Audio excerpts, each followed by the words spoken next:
आप सभी को जय मसीह की। मैं रेकेश्वर चक्रवर्ती आप सभी का स्वागत करता हूं हमारे इस नए पॉडकास्ट में, जिसमें हम आज बात करने जा रहे हैं भले कार्यों के विषय में। जैसे कि हम पौलुस की पत्रियों में कई बारी पढ़ते हैं कि अपने भले कार्यों में लगे रहो, भले कार्यों को करना ना छोड़ो। इस तरीके की कई बातें जो हैं पौलुस कहते हैं अपने पत्रियों में। तो जब हम मसीह में आ जाते हैं उसके बाद क्या हमें भले कार्य करने की आवश्यकता है या नहीं है, या करना चाहिए या नहीं करना चाहिए, इस विषय पे हम बात करेंगे। तो जैसे हमारे साथ हमेशा से जुड़े हुए हैं जुगनू शिखर क्षत्रिया जी और आकाश कुजूर जी, आज फिर से हमारे संग है और हम इस टॉपिक पे कि हमें भले कार्य करना चाहिए या नहीं करना चाहिए, इस टॉपिक पे हम कुछ छोटा सा डिस्कशन, अपना मत रखेंगे ताकि आप लोगों को सहायता हो सके कि हमें भले कार्य में बने रहना चाहिए या नहीं रहना चाहिए। और मैं आप दोनों भाइयों को जय मसीह कहते हुए इस डिस्कशन को स्टार्ट करना चाहूँगा। तो आप दोनों को जय मसीह की। जय मसीह की। तो मैं चाहूँगा, क्योंकि यह प्रश्न जो है मेरी ओर से नहीं परंतु आकाश जी की ओर से था, तो मैं चाहूँगा कि आकाश जी ही इस प्रश्न का या इन बातों का जो वो कहना चाहते हैं उसकी शुरुआत करें। तो आकाश जी आप आगे। धन्यवाद रिंकू। तो मेरे मन में मतलब मैं जब वचन पढ़ रहा था, बाइबल पढ़ रहा था, तो हमने ये ऑलरेडी कवर कर लिया है कि हमारा उद्धार मतलब हमारे कर्मों से नहीं, परमेश्वर के अनुग्रह से होता है। और शायद उस वीडियो में कि क्या हम उद्धार खो सकते हैं, हमने उसमें भी बातें की थी कि हम उद्धार में आने के बाद अपने कार्यों से क्या उसे खो सकते हैं, तो उसको भी हमने स्पष्ट किया था जी। तो बाइबल में नए नियम में बहुत जगह पे बोलता है कि प्रभु उद्धार से हमारा कर्मों से हमारा उद्धार नहीं होता, धार्मिकता के काम से हमारा उद्धार नहीं होता है जी। लेकिन मसीह में आने के बाद बाइबल कई जगह हम लोग को इनकरेज करता है कि हम भले कार्य करते रहें, उसमें बढ़ते जाएं, उसको करना ना छोड़ें। और जैसे इफिसियों में बोलते हैं ना कि हम मसीह में इसलिए सृजे गए हैं कि हम भले कार्य करें, है ना। भले कार्य से हमारा उद्धार नहीं होता, लेकिन हम मसीह में आने के बाद भले कार्य करें करके इस टाइप से बोलता है। जी जी। तो यहाँ तक तो ठीक है कि परमेश्वर हमसे चाहते हैं कि हम ये पापों से छुटकारा दे दिया, है ना, जो कीमत थी उन्होंने चुका दी, अब हम भले कार्य करें परमेश्वर के राज्य में। तो एक पद लेकिन इसमें मेरे को एक इंटरेस्टिंग लगा, जो कि है तीतुस का 3:14, जिसमें वो भले कार्य मेंटेन करके रखने के लिए, करते रहने के साथ साथ कुछ और भी बोलता है पौलुस। एक बार उसको पढ़ लेंगे। 3:14 तीतुस। हमारे लोग भी आवश्यकताओं को पूरा करने के लिए अच्छे कामों में लगे रहना सीखें ताकि निष्फल ना रहें। तो यहाँ पे बोलता है कि भले काम को करते रहने में लगे रहें जी, ताकि निष्फल ना रहें, जिसको इंग्लिश में बोलता है मेंटेन गुड वर्क्स। जी। अपने भले काम को करते रहो, उसमें बने करते रहो ताकि तुम निष्फल ना हो। तो ये वाला चीज मुझे थोड़ा खटका, निष्फल ना हो क्यों बोल रहा है? क्योंकि हमने इसको कवर किया था कि मेरे को यदि फलदायक जीवन पाना है या है ना मसीह में, तो एक ही चीज जो यूहन्ना में हम पढ़ते कि जो मुझे बना रहता है वह बहुत अधिक फल लाता है। तो मेरा काम एक ही है कि प्रभु में बने रहना, फल लाने का काम फिर वो प्रभु का है ना। मेरा काम बस ये प्रभु में बने रहना, फल अपने आप आया, क्योंकि उन्होंने बोला है जो मुझे बना रहता है वो बहुत फल लाता है।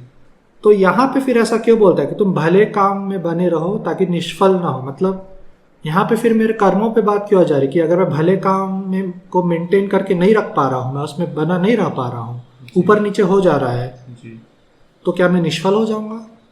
मतलब बाइबल ऐसा क्यों बोलता है, निष्फल वाला शब्द क्यों यूज करते? क्योंकि कई जगह पे अपन पढ़ते हैं कि परमेश्वर ही बोलते हैं कि जो फल नहीं ला रहा है डाले उसको काट के फेंक दिया जाता है, जो फल लाता है उसको वापस डाल दिया जाता है। तो यहाँ तो थोड़ा मेरे को लगता है क्या ये मेरे उद्धार पर भी इम्पैक्ट तो नहीं कर रहा है? मतलब इस टाइप के प्रश्न आए कि क्यों बोलता है कि तुम भले काम को मेंटेन करके रखो, उसमें बने रहो करके। तो यहाँ से मतलब ये वाला जो आज का टॉपिक है ये मैं इसलिए डिस्कस करना चाहता था कि बाइबल क्यों बोलता है कि हम भले काम में बने रहें मसीह में। जुगनू जी। धन्यवाद रेकेश्वर जी। और एक अच्छा टॉपिक मेरे को लगता है कि उठाया गया है, और शायद आकाश जी के अलावा और भी कई लोगों ने ये चीज़ सोचा होगा कि यहाँ पे क्यों बोलता है कि अच्छे कामों में लगे रहना सीखें ताकि निष्फल ना रहें। जी।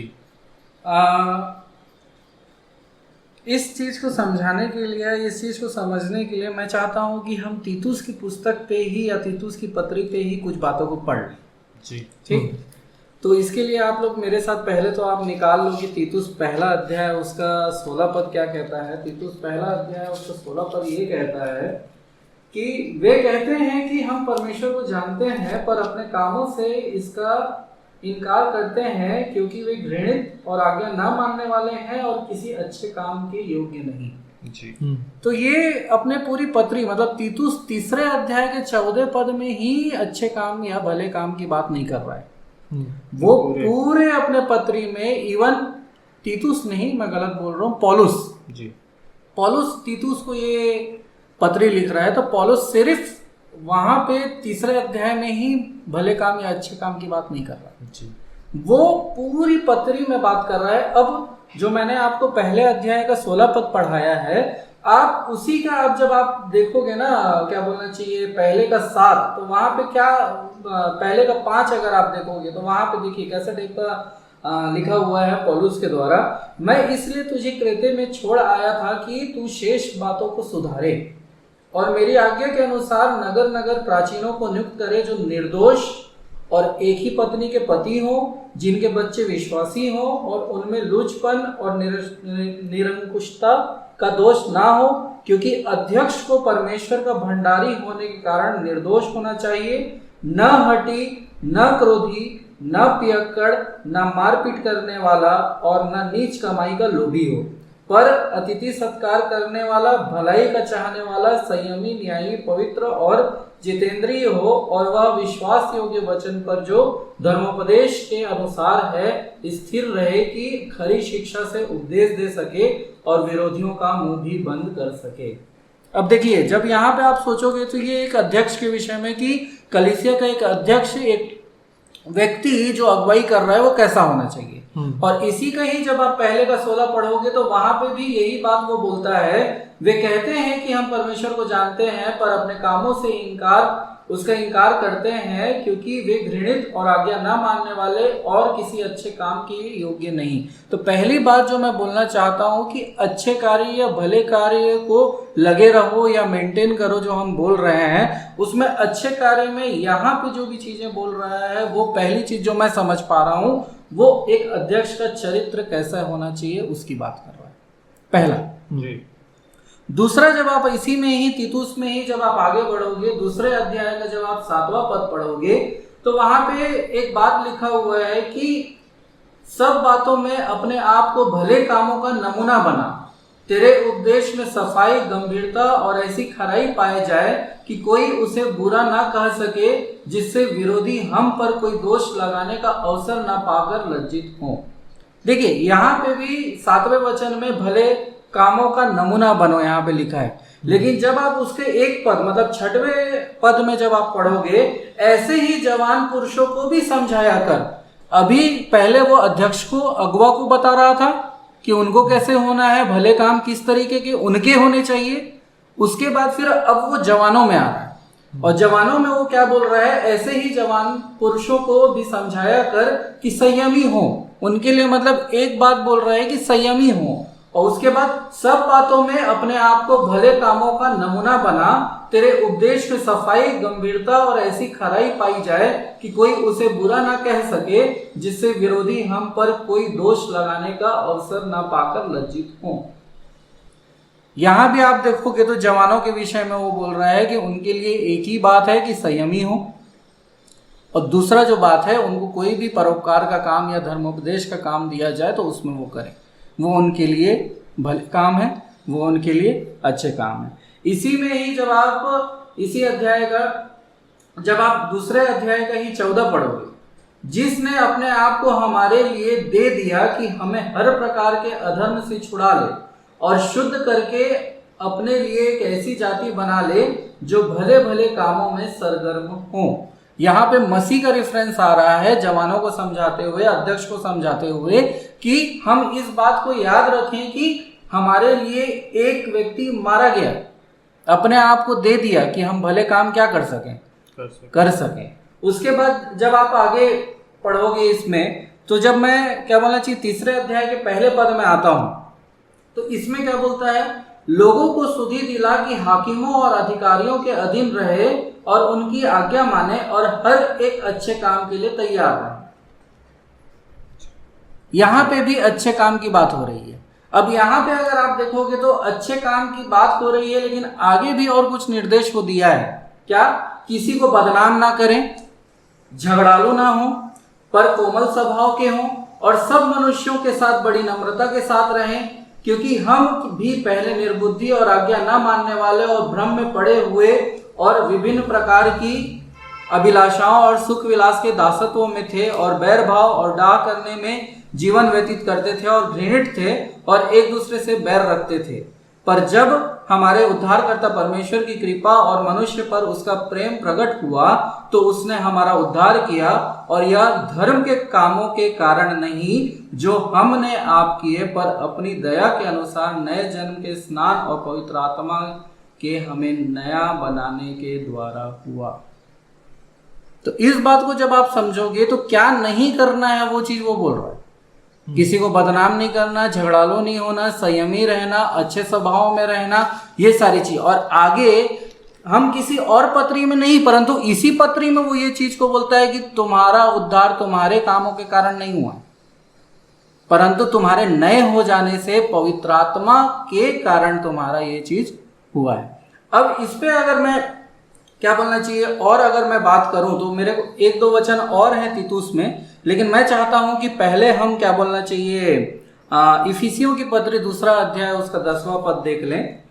वचन से ही अगर अपन जाए एक बार, तो इफिसियों की पत्री में 2 अध्याय में जो 10वां पद लिखा है, क्योंकि हम उसके बनाए हुए हैं और मसीह यीशु में उन भले कामों के लिए सृजे गए जिन्हें परमेश्वर ने पहले से ही हमारे करने के लिए तैयार किया। जो भी श्रोतागण है और हम लोगों को सबसे पहला ये चीज समझने का जरूरत है। यहाँ पे ये बोलता है क्योंकि हम उसके बनाए हुए हैं, उसके यानी परमेश्वर के यीशु मसीह के द्वारा हमारा रचना हुआ है, यानी हम परमेश्वर की संतान है। ये हम और भी बहुत सारे पॉडकास्ट में बात कर चुके हैं इस विषय में। और मसीह यीशु में उन भले कामों के लिए सृजे गए जी, पहली चीज उन भले कामों के लिए सृजे गए जिन्हें परमेश्वर ने पहले से हमारे करने के लिए तैयार किया। यानी कि आप खुद भीड़ के कोई अच्छा काम कर लेता हूं ये दिमाग में ना लाएं। ये चीज पहले ही अपने दिमाग में रख लें कि भले काम आपके जीवन से होने हैं, ये परमेश्वर ने पहले ही तैयार कर लिया है जी। और यही चीज तीतुस में और यही चीज पौलुस बार बार बोल रहा है कि तैयार रहो, लगे रहो।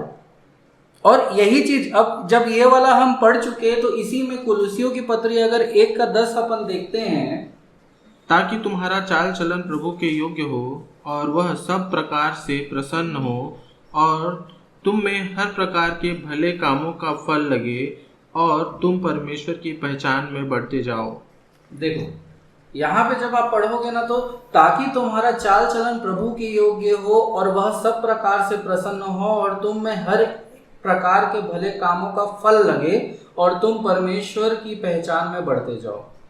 यानी कि फल जो हम लोग अभी आकाश जी ने जब शुरू किया था तो फल की बात उन्होंने की थी और ये बोला था कि अगर मैं मसीह में विश्वास करता हूँ तो मैं काम करता हूँ तो बहुत फल मेरे मिलेंगे। तो यहाँ पे वो चीज को यहाँ पे वो बोला है कि तुम्हारा चाल चलन प्रभु के योग्य हो और सब प्रकार के भले कामों का फल लगे और तुम परमेश्वर की पहचान में बढ़ते जाओ। तो सबसे पहला चीज मैं ये सोचता हूँ कि जो पहली बात जो हमको समझने की है वो ये है कि हम मसीह की पहचान में बढ़ें जी, हम परमेश्वर की पहचान में बढ़ें। और जब वो बढ़ेंगे तो हम इस चीज को भी अपने दिमाग में रखें कि मेरे को भला काम करना जरूरी नहीं है, मेरे लिए परमेश्वर ने भले काम मेरे जीवन से होना है और उस भले कामों को अगर मैं बोलूं तो उस चीज को हमको लेके चलना है कि मेरे लाइफ से होगा, लेकिन उस चीज के लिए मैं तैयार रहूं। कहने का मतलब ये है कि अगर मान लो मेरे से किसी गरीब की मदद होनी है पैसों के द्वारा, है ना, अगर परमेश्वर ने ये चीज करके रखा हुआ है तो मेरे को नौकरी पे नौकरी आ रही है, नौकरी पे नौकरी आ रही है, हटा नहीं करना है करके मैं बैठे ना रहूं जी। क्योंकि मैं नौकरी करूंगा, अर्जित करूंगा, अपने पास वो पूंजी रखूंगा, तो जिस समय परमेश्वर ने जिस व्यक्ति को मेरे लिए रखा है कि मेरे द्वारा आशीषित हो, जी जी। जो भला काम मेरे से हो, वो चीज़ हो सके।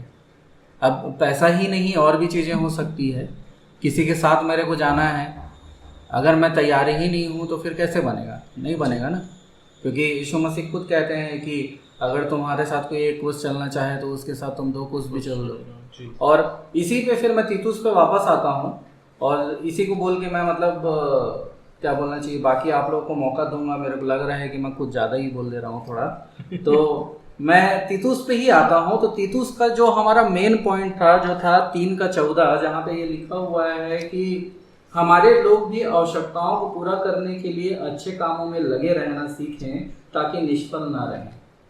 तो ये वाले को समझने के लिए अगर आप बस 2 पद ऊपर आप चले जाओ, क्योंकि ये 3रा अध्याय का ये जो हम लोग पढ़े 14, ये अंतिम पद है जी। और ये अगर एक पत्री है तो मैं ये सोचता हूँ कि कुछ निर्देश आखिरी में समाप्ति के टाइम में लेटर में लिखा जाता है व्यक्तिगत रूप से। तो वो जब मैं तेरे पास 12 पद में पढ़ रहा हूँ, जब मैं तेरे पास अर्तिमास या तुखिकुस को भेजूं तो मेरे पास निकोपुलिस आने का प्रयत्न करना, क्योंकि मैंने वहीं जाड़ा काटने का निश्चय किया है। जेनास व्यवस्थापक और अपोलोस को यत्न करके आगे पहुंचा दे और देख कि उन्हें किसी वस्तु की घटी न होने पाए।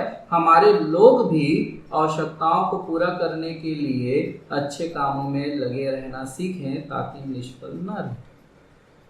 तो जब आप इसको पढ़ोगे तो इसमें तीतुस के लिए निर्देश है कि तू मेरे पास आ, मैंने कुछ लोगों को वहाँ भेजा है, वो लोगों को कहीं और जाना है, उनको तू आगे भेज। और आगे भेजने में एक इंस्ट्रक्शन ये है कि किसी भी भली वस्तु का उनको घटी ना हो। और उसी में वो बोल रहा है कि तुम जब ये सब चीज काम करते हो तो अकेले मत करो, पूरी कलीसिया के लिए मैंने ये चीज बोली है और कलीसिया के लोग इसमें बढ़ चढ़ के हिस्सा लें ताकि निष्फल ना रहे। तो मेरे को ये लगता है कि ये इस प्रकार से तीतुस का पत्री है और आप लोग के विचार मैं इस पे जानना चाहूँगा, फिर आगे बढ़ते हैं। पता नहीं है मतलब टॉपिक से मैच खाएगा कि नहीं, लेकिन जब ये मेंटेन गुड वर्क्स और ये सब बात करता है ना, तो अगर आप मेंटेन कर पा रहे हो तो सब बढ़िया चलता रहता है।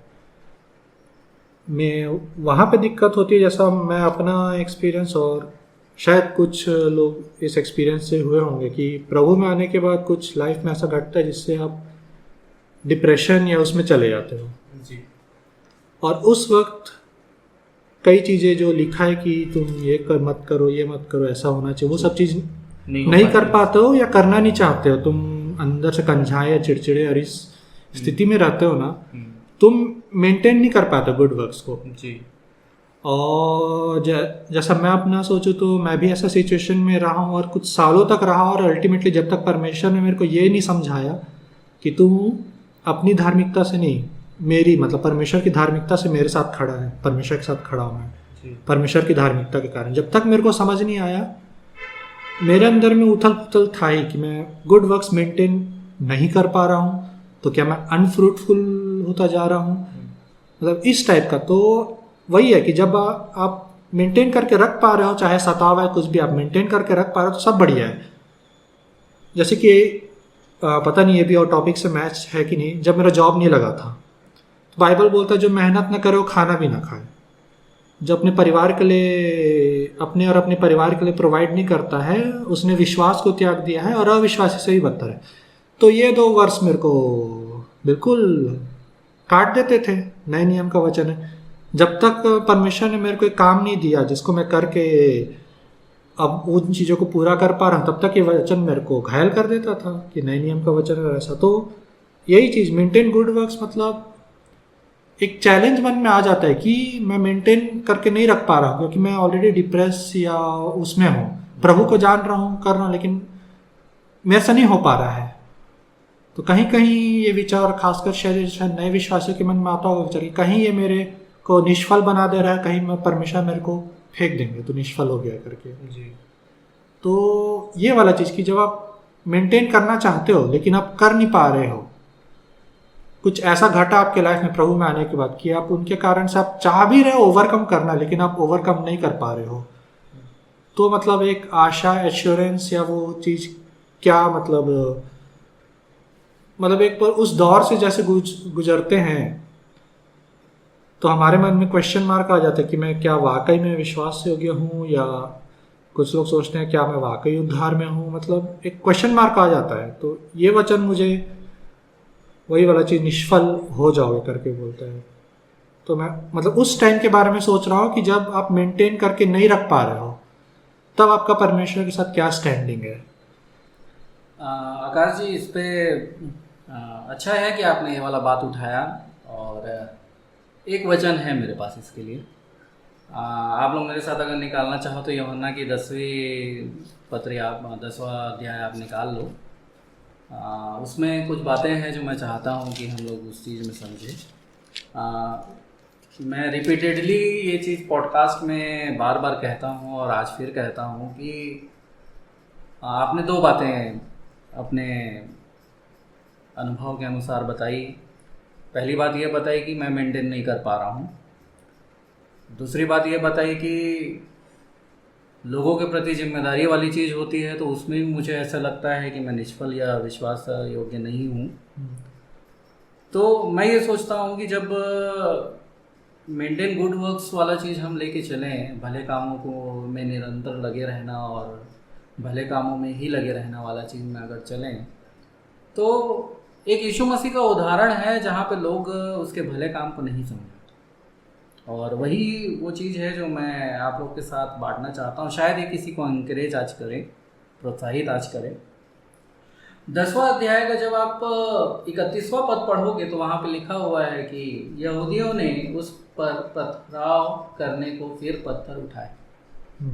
ठीक है, ये वो समय है जब यीशु मसीह के ऊपर यहूदी लोग जो हैं उसको पत्थर से मारने का प्रयास करने के लिए पत्थर उठा के रखे। इस पर यीशु मसीह का एक क्वेश्चन है, यीशु मसीह का एक सवाल है। इस पर यीशु ने उनसे कहा, मैंने तुम्हें अपने पिता की ओर से बहुत से भले काम दिखाए हैं, उनमें से किस काम के लिए तुम मुझ पर पथराव करते हो? और यहूदियों का उत्तर इस पे है, यहूदियों ने उसको उत्तर दिया, भले काम के लिए हम तुझ पर पथराव नहीं करते, परंतु परमेश्वर की निंदा करने के कारण और इसलिए कि तूने मनुष्य होकर अपने आप को परमेश्वर बनाता है। तो इसको जब आप पढ़ोगे और इसको जब आप समझने की कोशिश करोगे ना, तो मैं जो चीज़ समझ रहा हूँ ये समझ रहा हूँ कि यीशु मसीह इस संसार में हमको परमेश्वर का एक रूप, जिसको हम पिता बोलते हैं, अब्बा बोलते हैं, वो हमारे लिए वो रख के गए, छोड़ के गए, या परमेश्वर को पिता के रूप में देखना हमको सिखा के गए। अब यहाँ पे जो बात बोला है वही यीशु मसीह ने खुद कहा है। मतलब जब मैं मेंटेन नहीं कर पा रहा हूँ, जब मैं वो नहीं कर पा रहा हूँ, या जब मेरे से नहीं हो पा रहा है, तो यहाँ पे एक वही चीज़ है कि मेंटेन आप कब नहीं कर पा रहे हो, पहली चीज़ है ना। तो उसमें मेंटेन आप कब नहीं कर पा रहे हो, जैसे आपको मेरे लिए कुछ करना है और वो भला काम है, आप मेरी मदद कर रहे हो, तो आपको कब लगेगा कि आप नहीं कर पा रहे हो? जब मैं बोलूं। एक कारण यह हो सकता है जब मैं बोलूं कि आकाश जी आपको ये चीज करना था, आप नहीं कर पा रहे हो। आकाश जी आपको इतना इतना इस तरीके से करना था, आप नहीं कर रहे हो। तो पहली जो चीज है वो यही है कि जब आपको ये एहसास दिला जाए आपके काम के बाद भी कि आप नहीं कर रहे हो, तब आपको ये एहसास होगा कि आप भले काम नहीं कर रहे हो। दूसरा, जब आप भले काम कर रहे हो लेकिन अपने दिमाग में आपने एक स्तर बना के रखा है कि मेरे को इस तरीके से और इतना ऊंचा तक में पहुंचना है, तब मैं अपने आप में समझूंगा कि मैं भले काम कर रहा हूं। तब आपको लगेगा कि नहीं, मैं इतना बड़ा नहीं कर पाया, मतलब मैं भले काम नहीं कर रहा हूं। और तीसरी जो बात है, जो आपका ये लगेगा कि आप किसी के लिए कुछ कर रहे हो लेकिन वो व्यक्ति उस चीज को समझ ही नहीं रहा है, तब आपको फीलिंग आएगा मैं तो भले काम कर रहा हूं लेकिन क्या, एक तो आप यहाँ पे मेंटेन गुड वर्क बोल दिए हो, मैं कर रहा हूँ, तो अगला व्यक्ति वो भले काम को लेने को स्वीकारने को तैयार नहीं है। तो ये तीन चीजें, ये तीन सिनेरियो होंगे जब इंसान को लग सकता है कि नहीं, मैं विश्वास योग्य नहीं हूँ, मैं भले काम क्या बोलना चाहिए मेंटेन करके नहीं रख रहा हूँ। ये सेम चीज यीशु मसीह के साथ यहाँ पे हुई।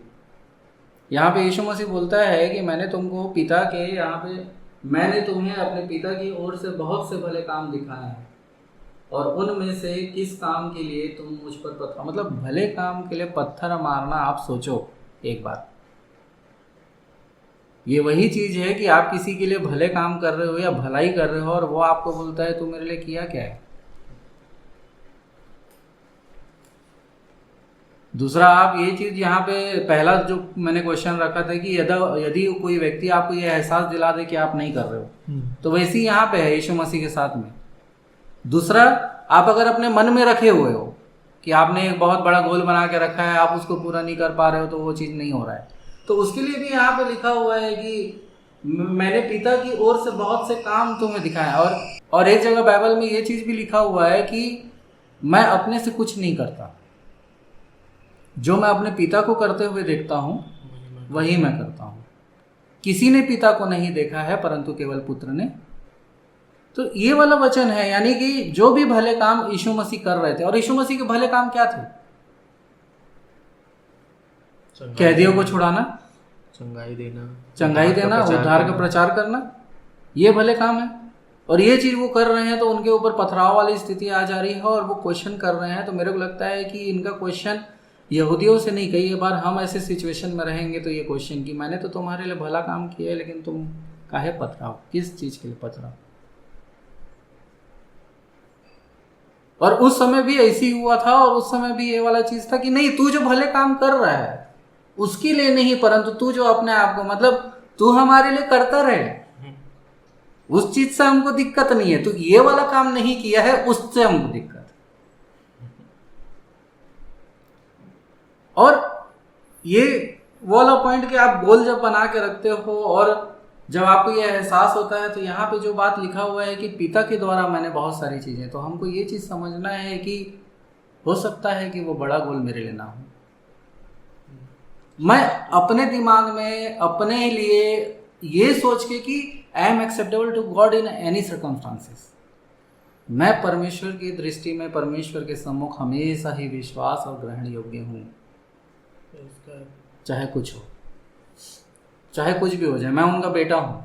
अगर उनको मेरे से काम करवाना है, मैं ये बात क्यों बोल रहा हूँ, मैं इसलिए बोल रहा हूँ कि अगर उनको मेरे से काम करवाना है बड़ा जी, तो वो मुझे इक्विप करेंगे, वो मुझे उस लायक बनाएंगे, वो मुझे उसमें सामर्थ्य करेंगे, और उसके बाद मैं करूँगा। ये वाला पॉइंट में बेसिकली यहाँ पे लोग बहुत, मतलब मैं ये चाहता हूँ कि लोग समझें कि मसीह में किए गए भले काम और अन्य जाति जो भले काम कर रहे हैं उनमें क्या अंतर है।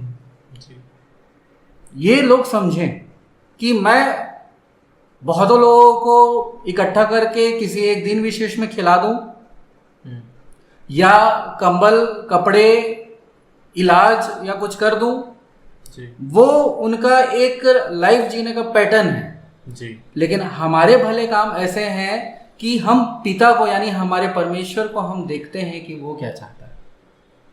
तो आप अगर कोई ऐसी चीज जो आपको चाह रहा नहीं है, वही जो बात मैं बोला कि भले कामों को करने के लिए पहले से तैयार किया है। अब हो सकता है कि रेकेश्वर जी का मदद नहीं करना है मेरे को आकाश जी का मदद करना है, लेकिन मैं पीछे पड़ा हूं कि रेकेश्वर जी मैं आपका मदद करूंगा, रेकेश्वर जी मैं आपका मदद करूंगा, और आकाश जी इधर परेशान है कि उनका कोई मदद नहीं कर रहा है जी। तो कहने का सबसे बड़ा मेरा ये है कि परमेश्वर हमको, हम विश्वासियों को खासकर ये चीज समझने की आवश्यकता है कि हम हर चीज में परमेश्वर के ऊपर डिपेंडेंट है।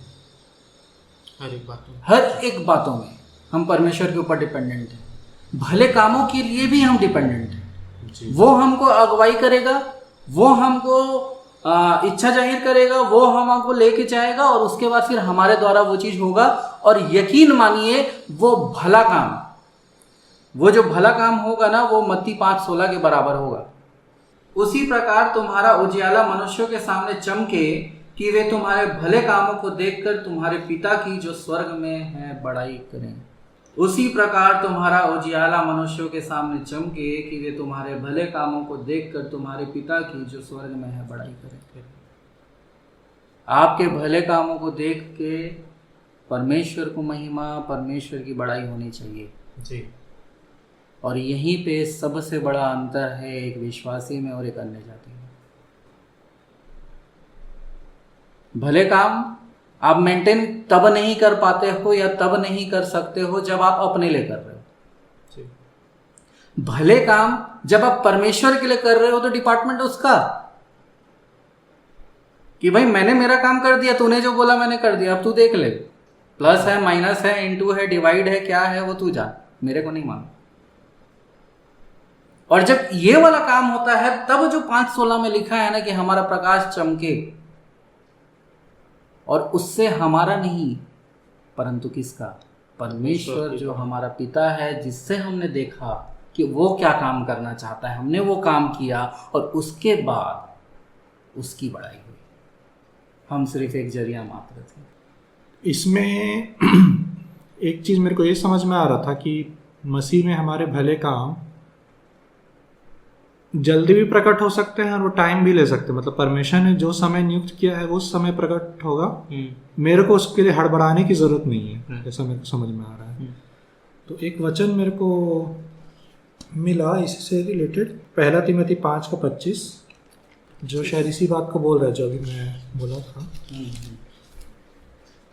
वैसे ही कुछ भले काम भी प्रकट होते हैं और जो ऐसे नहीं होते वे भी छिप नहीं सकते। मतलब इंग्लिश में ऐसा लिखा है, वैसे ही likewise all the good works of some are manifest beforehand, मतलब पहले प्रकट होते हैं, and they that are otherwise can not be hid, मतलब जो बाद में प्रकट होते हैं वो भी छिपे नहीं रहेंगे, वो भी सामने आएंगे। तो मतलब कुछ भले काम, जैसे मेरे को समझ में आ रहा है, जल्दी प्रकट होते हैं और कुछ के लिए परमेश्वर ने नियुक्त किया उस समय प्रकट होते हैं, बाद में प्रकट होते हैं। तो वही हमें हड़बड़ाने की ज़रूरत नहीं है। अच्छा, तो एक लास्ट कन्फ्यूजन था, वो भी मैं रख ही देता हूँ, उसका भी डिस्कशन हो जाए। दूसरा पत्रस का 1 अध्याय, तो 1 अध्याय का पहले पद में देख लेते हैं कि पत्रस ये पत्री किसको लिख रहा है, एक बार उसको पढ़ लेंगे। शमौन पत्रस की ओर से, जो यीशु मसीह का दास और प्रेरित है, उन लोगों के नाम जिन्होंने हमारे परमेश्वर और उद्धारकर्ता यीशु मसीह की धार्मिकता द्वारा हमारे समान बहुमूल्य विश्वास प्राप्त किया है। मतलब उन सबसे बात कर रहा है जो कि मसीह को ग्रहण किए हैं ना, सेम विश्वास प्राप्त किया है। अब इसमें 5वें पद से 9वें पद तक इसको पढ़ेंगे कि ये क्या बोलता है कि हम अपने विश्वास में क्या क्या ऐड करते जाए, जोड़ते जाए। इसको पढ़ते जाना 5 से 9। इसी कारण तुम सब प्रकार का यत्न करके अपने विश्वास पर सद्गुण और सद्गुण पर समझ और समझ पर संयम और संयम पर धीरज और धीरज पर भक्ति और भक्ति पर भाईचारे की प्रीति और भाईचारे की प्रीति पर प्रेम बढ़ाते जाओ, क्योंकि यदि ये बातें तुम में वर्तमान रहे और बढ़ती जाए तो तुम्हें हमारे प्रभु यीशु मसीह की पहचान में निकम्मे और निष्फल न होने देगी। क्योंकि जिसमें ये बातें नहीं वह अंधा है और धुंधला देखता है और अपने पिछले पापों से धुलकर शुद्ध होने को भूल बैठा है। ये वाला बात कि ये सब बातें जो जोड़ने के लिए बोल रहा है, यदि ये तुम में है और बढ़ते जा रही है तो तुम निष्फल भी नहीं रहोगे। और जैसे निष्फल और दूसरा एक वर्ड बैरन यूज़ किया है, बंजर होता है ना। मसीह के ज्ञान में तुम निष्फल भी नहीं रहोगे और निकम्मे भी नहीं रहोगे। फिर आगे जो बोलता है, जिसके अंदर में ये चीज़ें नहीं है वो अंधा है, दूर तक देख नहीं पाता और भूल गया है कि अपने पुराने पापों से छुटकारा पाया था। तो यहाँ भी बाइबल मतलब एक चीज़ बोल रहा है कि तुम अपने विश्वास में ये सब चीज़ जोड़ते जाओ, क्योंकि यदि तुम ऐसा नहीं करोगे, मतलब ऐसा नहीं, मतलब यदि तुम्हारे पास इन चीज़ों की कमी है तो उसके बाद फिर वो बोलता है कि जो उसके पास ये चीज़ें नहीं है वो अंधा है, वो भूल गया है कि उसको उसके पाप क्षमा हुए करके। तो यहाँ भी वो बोल रहा है कि अपने विश्वास में ये चीज़ें जोड़ते जाओ, तुम संयम, धीरज, प्रेम, ये सब चीज़ें। तो ये भी उसी टाइप का लग रहा है कि मतलब भले काम की, भली चीज़ों के बारे में बात कर रहे हैं यहाँ पर, अपने विश्वास में जोड़ते जाओ करके। तो इसके बारे में मतलब क्या उसमें बोला जा सकता है। मेरे साथ आप अगर निकालना चाहेंगे तो एक बार निकाल लीजिए दूसरा कुरिन्थी की पत्री, उसका 9वां अध्याय उसका 8वां पद। दूसरा कुरिन्थी की पत्री उसका 9वां अध्याय उसका 8वां पद। देखिए यहाँ पे कुछ बातें लिखी हुई है, वो ये इस प्रकार है। परमेश्वर सब प्रकार का अनुग्रह तुम्हें बहुतायत से दे सकता है, जिससे हर बात में और हर समय सब कुछ जो तुम्हें आवश्यक हो तुम्हारे पास रहे, और हर एक भले काम के लिए तुम्हारे पास बहुत कुछ हो। तो यहाँ आप ऐड करने का बात करो या खुद से मेंटेन करने का बात करो या आपके पास होने वाले, यहाँ पे ये वचन हर एक चीज को खारिज कर देता है, क्योंकि यहाँ पे सीधी सीधी बात लिखी हुई है, परमेश्वर सब प्रकार का अनुग्रह तुम्हें बहुतायत से दे सकता है, जिससे हर एक बात में और हर समय और सब कुछ जो तुम्हें आवश्यक हो तुम्हारे पास रहे, और हर एक भले काम के लिए तुम्हारे पास बहुत कुछ हो। तो वो पहले से ही, मैं इससे पहले भी बोला कि आपको वो इक्विप करेगा, आपको वो सामर्थी बनाएगा, और उसके बाद वो काम लेगा, है ना। मैं मतलब इसके लिए एक सांसारिक उदाहरण देना चाहूँगा कि हम इस चीज़ को समझें कि कोई अगर हमारे द्वार में आके हमारे साथ रोता है और हमको बोलता है कि मेरी स्थिति बहुत ख़राब है, मेरे को पैसों की आवश्यकता है, और आपके पास अगर नहीं है तो मत दें। उसको ये बोलें कि हम आपके लिए प्रार्थना करेंगे, परमेश्वर कहीं से उपाय करेगा। मैं ऐसे कई लोगों को जानता हूँ कि जिनके सामने आप जाके थोड़ा सा रो लोगे, उनको अगर बोलोगे और कुछ भी होगा, वो खुद सामर्थ्य नहीं है, लेकिन लोन पे लेके उनको पैसा देके और आज तक वो लोन चुका रहे हैं और रो रहे हैं। ये भले काम नहीं है। यहाँ पे साफ साफ बोलता है, परमेश्वर सब प्रकार का अनुग्रह तुम्हें बहुतायत से दे सकता है, जिससे हर बात में और हर समय सब कुछ जो तुम्हें आवश्यक हो तुम्हारे पास रहे। मतलब अगर किसी के लिए भले काम करना है आपके पास होगा। और मैं सोचता हूँ कि यही इंडिकेशन को हम लेके चलें कि मेरे पास अभी नहीं है, इसका मतलब ये नहीं कि ये भला काम मेरे से नहीं है जी। आगे और भी आएंगे मौके, और उस समय में मेरे पास है, मतलब हमको समझना है कि मेरे पास है, मतलब ये भला काम मेरे द्वारा होना है। तो हर भले काम को वो तैयार करके रखा है उत्पत्ति से पहले। वो हम इस वचन से हम समझ सकते हैं कि हमारे पास जब है सामर्थ, जब हमारे पास है बहुतायत से, तब हम दे रहे हैं, तब हमको समझ में आता है कि हाँ ये भला काम था जो मुझे करना था। जब इस तरीके से हम, मतलब जितने वचनों को मैंने बोला है, अगर उस चीज़ पे अपन लेके चले, तो मैं सोचता हूँ कि दिक्कत हमारे मेंटेन करने की नहीं होगी। हर एक ध्यान हमारा मसीह की ओर चला जाएगा कि आप क्या चाहते हो, आप किस भले काम के लिए आपने मुझे सृजा है। और मैं सोचता हूँ कि धीरज से बाढ़ जोने लगेंगे। हमारे लाइफ में एक शांति रहेगी, हमारे लाइफ में एक पीस, कामनेस रहेगा कि भले काम तो परमेश्वर मेरे जीवन से करवाएगा। अब मेरे को देखना ये है कि किस चीज़ के लिए वो मुझे सामर्थ्य बनाया है कि मैं कर सकूं। एक टेंशन एक मन में अपने आप में मेंटेन करने का नहीं, परंतु ये कि वो मेंटेन मेरे को करके रखेगा वाला एक सेंस आ जाएगा। तो यही टेंशन में रहने के बजाय रेडी रहने की जरूरत है। हाँ, है ना। मेरे को एक दो वचन यीशु मसीह का याद आ रहा है। एक तो जो चेलों को बोले थे कि मेरे पीछे चलो और मनुष्य का मछुआरा मैं तुमको बनाऊंगा। मतलब मनुष्य का मछुआरा बनने का हेडेक चेलों का नहीं था। यीशु मसीह बोले थे मैं तुमको बनाऊंगा। दूसरी जगह जब वो बोलते हैं इस चट्टान पे कलीसिया मैं बनाऊंगा और अधोलोक के फाटक उस पर प्रबल नहीं होंगे। कलीसिया बनाने का जो भार है वो तुम्हारा नहीं है, मेरा है। यीशु मसीह अपने चेलों के सामने नहीं बोलते, मैं बनाऊंगा उस चीज़ को। तो एक और पद मेरे को याद आ रहा है, मैंने सुना था वचन में कि जब यीशु मसीह के बारे में भविष्यवाणी हुई थी, तो एक बच्चा पैदा होगा, वो पराक्रमी परमेश्वर सनातन काल का पिता होगा और प्रभुता उसके कंधे पे होगी। तो मेरे कंधे पे नहीं है, जो भी भार और बोझ है वो उसके कंधे पे हो, वो करेगा उस चीज़ को। मेरे को बस उसमें बने रहने, उसके पीछे चलने की आवश्यकता है। तो जिसको हम लोग मतलब विश्वास को थामे रहो, तो वही टाइप की चीज़ें। एक अंतिम वचन है मेरे पास। मेरे साथ आप लोग दूसरा थेस्सलोनिकी की पुस्तक, उसका दूसरा अध्याय और उसका 17 पद पढ़ेंगे। मैं 17 नहीं पढ़ना चाह रहा हूँ, मैं 16 और 17 दोनों पढ़ना चाह रहा हूँ। तो मैं आप लोगों के साथ पढ़ लेता हूँ। ये सारी चीज़ को मतलब मेरा कंक्लूजन है ना। हालांकि कंक्लूड मैं पहले ही कर चुका हूँ, पर ये वचन से मैं मतलब हमारा प्रभु यीशु मसीह आप ही और हमारा पिता परमेश्वर जिसने हमसे प्रेम रखा और अनुग्रह से अनंत शांति और अनंत उत्तम आशा दी है, तुम्हारे मनों में शांति दे और तुम्हें हर एक अच्छे काम और वचन में दृढ़ करे। तो यहाँ आप क्लियरली परमेश्वर का, यीशु मसीह का, पवित्र आत्मा का, सब चीज़ का मेंशन है। और यहाँ पे वो चीज़ बोलते हैं कि जिसने हमसे प्रेम रखा और अनुग्रह से अनंत शांति और उत्तम आशा दी है। मतलब हमारे पास देखिए प्रेम है, अनुग्रह है, अनंत शांति है, उत्तम आशा है। वो हमको क्या करेगा? तुम्हारे मनों में शांति दे और तुम्हें हर एक अच्छे काम और वचन में दृढ़ करें।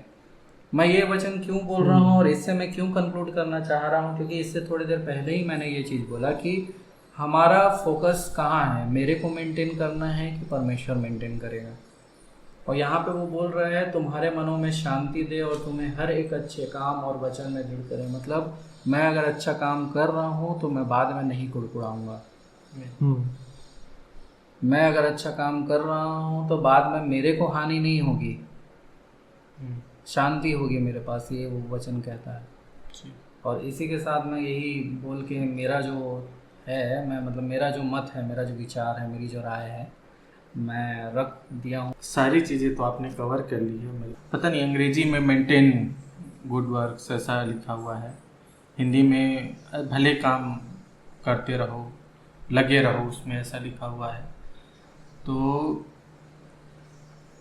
मैं सारी बातों में जो मैं वो करता हूँ, जो मैं फॉलो करता हूँ या जो मेरी तरफ से है, वो ये है कुरिन्थियों के पहला कुरिन्थियों के आखिरी अध्याय में लिखा हुआ है कि जो भी करते हो प्रेम से करो। तो मेरा मानना ये है कि आप जो कर रहे हो उसमें अगर प्रेम नहीं है तो वो भला काम नहीं है, ऐसा मैं सोचता हूँ।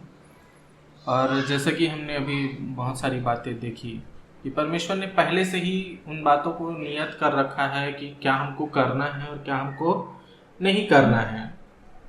तो इस चीज़ को लेकर कोई दो राय नहीं है मेरे मन में भी कि हर एक बातें उसी के द्वारा, उसी के लिए और उसी में ही सृजी गई हैं।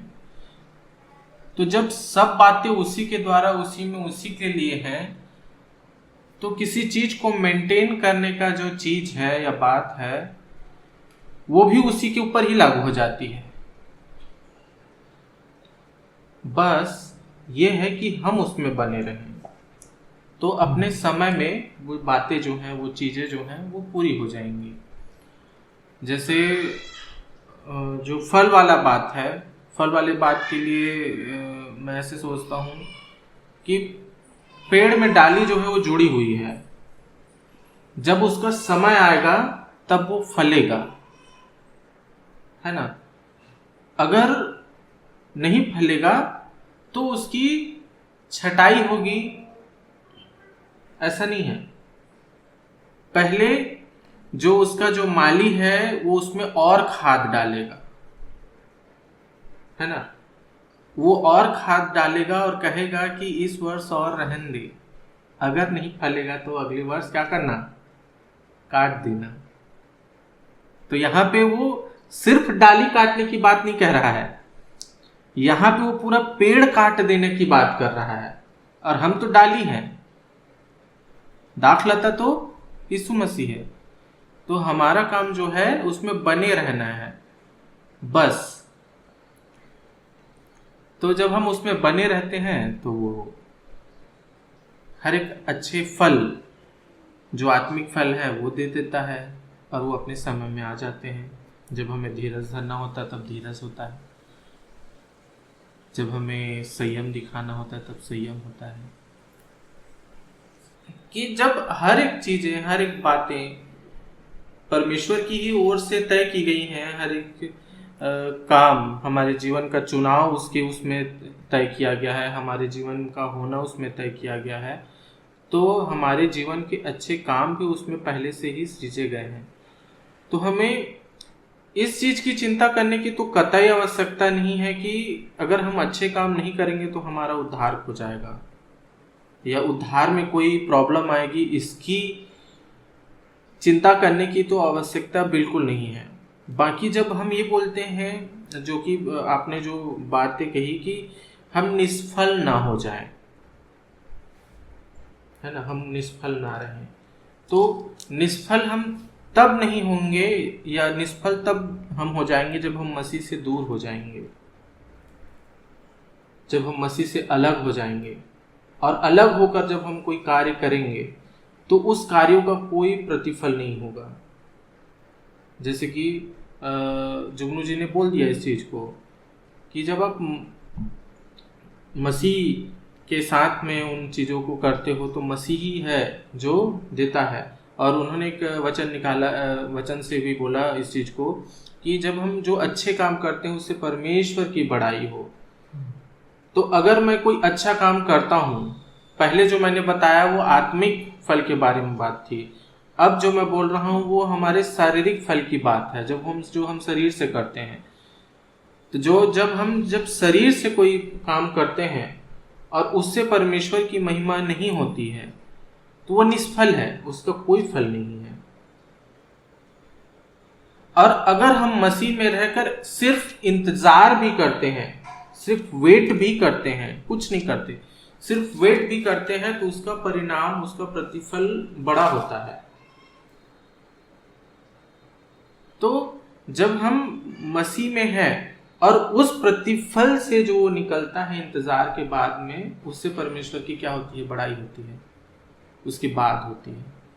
तो जो मेरा मत है वो यही है कि जब हम मसीह में बने हैं, मसीह के साथ में हैं, तो हर एक बातें जो हम करते हैं, चाहे वो कोई भी चीज़ हो, चाहे वो इंतज़ार हो, चाहे किसी का हेल्प करना हो, चाहे वो हर एक चीज़ें परमेश्वर के द्वारा तय की गई हैं। अगर तय नहीं की गई हैं तो आपके साथ में वो चीज़ नहीं होगी। कहने का मतलब ये है कि अगर आपके जैसे पैसों वाला उदाहरण जुगनू जी ने लिया कि उन्होंने एकदम सही चीज़ कही कि अगर आपके पास नहीं है तो वो आपके मदद करने का समय नहीं है।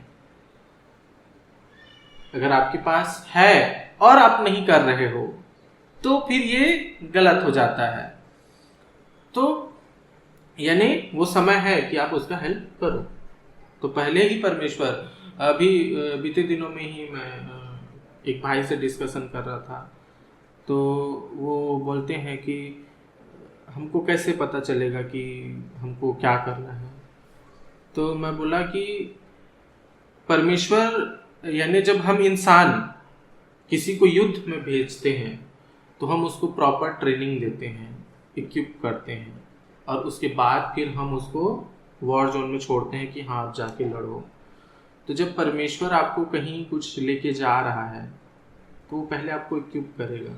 अगर आपको किसी को हेल्प करना है तो आपको जॉब देगा, पैसा देगा, तब आप हेल्प कर पाओगे और उससे परमेश्वर की महिमा होगी, बड़ाई होगी। और अगर आपको उस चीज़ के लिए ट्रेनिंग दिया ही नहीं गया है, इक्विप किया ही नहीं गया है, तो आप कैसे करके किसी चीज़ को हासिल कर सकते हो, या जाके आप पहले ही मर जाओगे।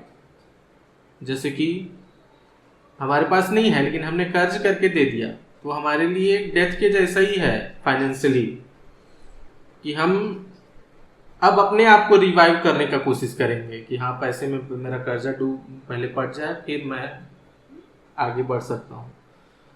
तो ऐसे होता है, मतलब इस तरीके से चलता है। तो लगभग चीज़ें जुगनू जी ने कवर कर ली है और हमने बहुत सारी चीज़ों को, बातों को आज समझा कि कोई भी ऐसा काम हमारे जीवन में नहीं है जो परमेश्वर के द्वारा तय किया गया हो और वो हम तक ना आए। या जो तय किया गया हो और हम उसको पूरा ना करें। और इसमें अच्छी बात यह है कि उसको परमेश्वर ने ही तय किया, परमेश्वर ने ही दिया और परमेश्वर की ही महिमा होती है। तो आज इस पॉडकास्ट में हमने देखा कि कर्म जो है वो परमेश्वर की ओर से ही तय किया जाता है कि हमको क्या कर्म करना है या नहीं करना है। और जब हम उन कर्मों को करते हैं तो हमारा जो कर्म करने का जो अल्टीमेट गोल है वो ये है कि परमेश्वर की बड़ाई हो, परमेश्वर की महिमा हो उस काम के द्वारा। और जब हम ऐसा करते हैं तो जो बड़ाई है, उस कर्म के द्वारा जो बड़ाई हो रही है परमेश्वर की, वही उस कर्म का आखिरी गोल है या प्रतिफल है। और जब हम जैसे तीतुस की किताब में हम जिन बातों को देखते हैं वो यही बातें हैं जो पौलुस बोलता है कि अगर तुम ऐसा करते हो तो तुम संसारिक रीति पे चीज़ों को कर रहे हो और जिसका कोई प्रतिफल नहीं आने वाला है। इसीलिए तुम ऐसे काम करो जो वो लिस्टिंग करता है कि कोमल हृदय का हो और अच्छे स्वभाव का हो और पूरा करना चाहे जाने हर एक चीज़ों को। इस तरीके से वो बहुत सारी चीज़ों को भी बताता है। मतलब ये सब चीज़ें आपके हृदय में जब आप मसीह में बने रहते हो तो ऑटोमेटिक ये सारी चीज़ें ऐड हो जाती है और आप उस चीज़ों को पूरा कर पाते हो। तो आज हमने जो चीज़ देखा वो यही है कि कर्म आपके उद्धार को कोई भी प्रॉब्लम या कोई भी बात इस चीज़ से नुकसान ऐसा कुछ भी नहीं है जो आपके उद्धार के लिए लागू हो। पर इससे सिर्फ जो बात आती है वो ये है कि परमेश्वर की महिमा आपके कामों के द्वारा होनी चाहिए। इसका मतलब ये नहीं कि आप उस चीज़ के लिए प्रेशराइज किए जाते हो। आपको सिर्फ परमेश्वर के रेस्ट में रहना है और तैयार रहना है अपने उस कार्य के लिए जो परमेश्वर आपको देने जा रहा है। और इन सब बातों के बाद अब मैं अपने श्रोता भाइयों से रिक्वेस्ट करना चाहूँगा कि अगर आपके पास कोई प्रार्थना निवेदन है या आपके पास और कोई क्वेश्चन है जो आप जानना चाहते हैं या आप चाहते हैं कि हम उस विषय में बात करें, तो आप कृपया करके कमेंट सेक्शन में उन बातों को कहिए और बताइए। और अगर आपने सुना है और आप सहमत हैं तो आमीन लिखकर कृपया उसमें कमेंट करें ताकि हम समझें कि आप चीज़ों को समझ रहे हैं जो हम बातों को बोल रहे हैं। और आज के इस पॉडकास्ट को यहीं पे ख़त्म करते हैं। तो आप दोनों भाइयों को जय मसीह की और हमारे श्रोताओं को भी जय मसीह की। जय मसीह।